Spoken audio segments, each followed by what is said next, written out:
Hello students, मैं आपका teacher पवन कुमार और आज हम पढ़ने जा रहे हैं स्पीक अप, जिसकी आज हम एक्सप्लेनेशन करेंगे। Speak up for your lips are not sealed.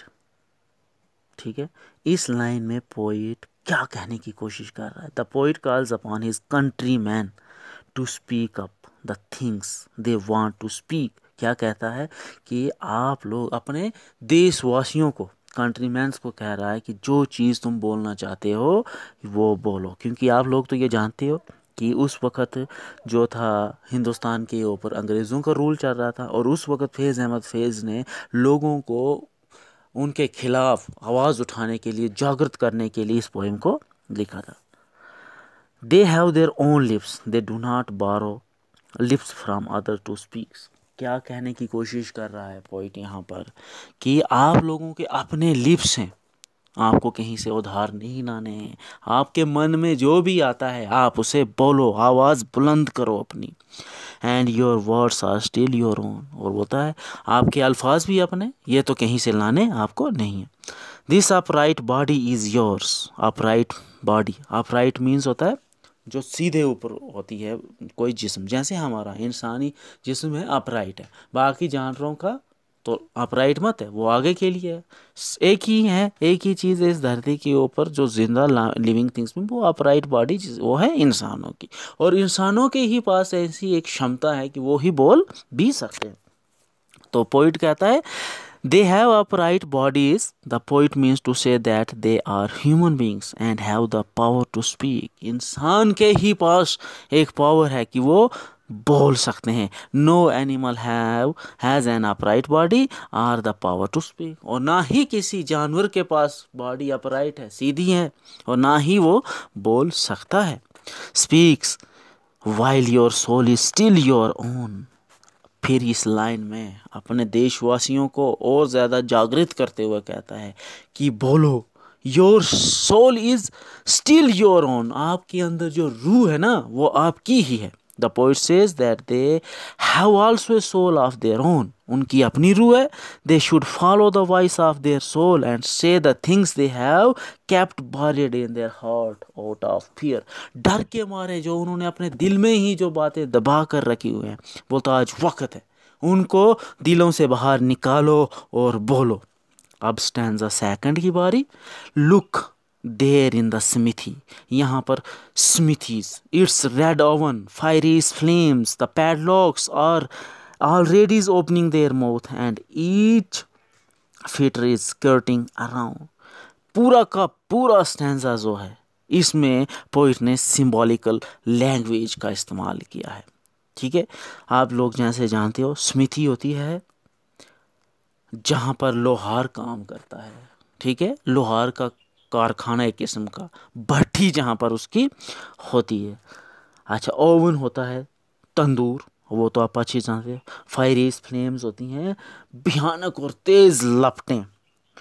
पैडलॉक्स means होते हैं ताले। फीटर्स होती हैं जंजीरें।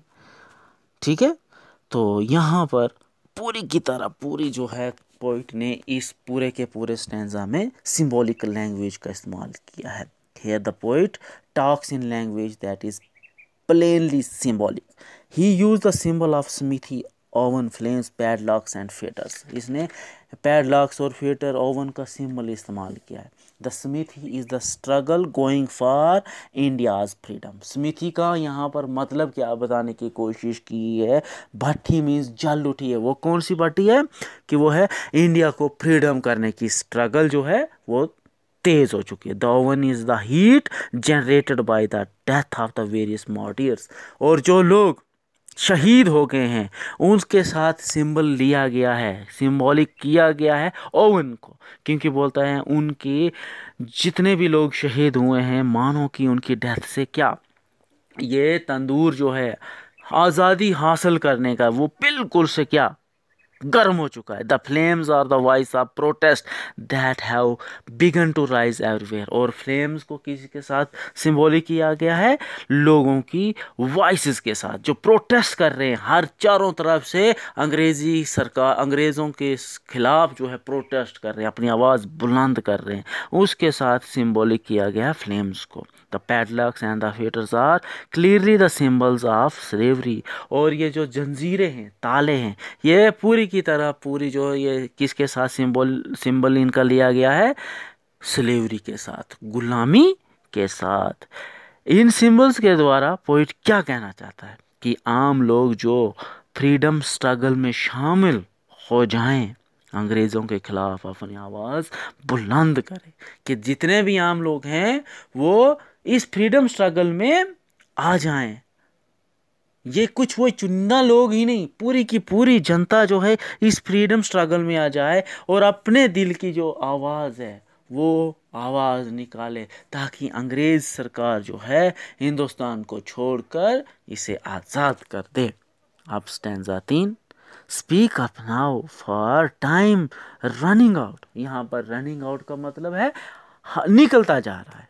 तो पोइट क्या कहने की कोशिश करता है, the poet calls upon his countryman to speak up now or it will be too late. बोलता अब आज नहीं, अगर आप आवाज़ उठाओगे तो फिर ये मौका आपको नहीं आएगा, इतनी देर हो जाएगी कि आपके ऊपर तुम पूरी ज़िंदगी भर ये गुलामी की जंजीरें, ये ताले लगे रहेंगे, आप इस गुलामी से कभी भी छूट नहीं पाओगे। आज वक्त आ गया है कि ये जो तंदूर जो है फ्रीडम स्ट्रगल का, ये भड़क गया है लोगों के अंदर, जो है वो एक ऐसी आग लगी हुई है आज़ादी को हासिल करने के लिए। अगर ये एक बार बुझ जाएगी तो फिर इसे जगाना बहुत मुश्किल है। इसलिए यहाँ पर पोइट इस लाइन में कहना चाहता है कि अगर आज नहीं आवाज़ उठाओगे तो वक्त निकला जाएगा।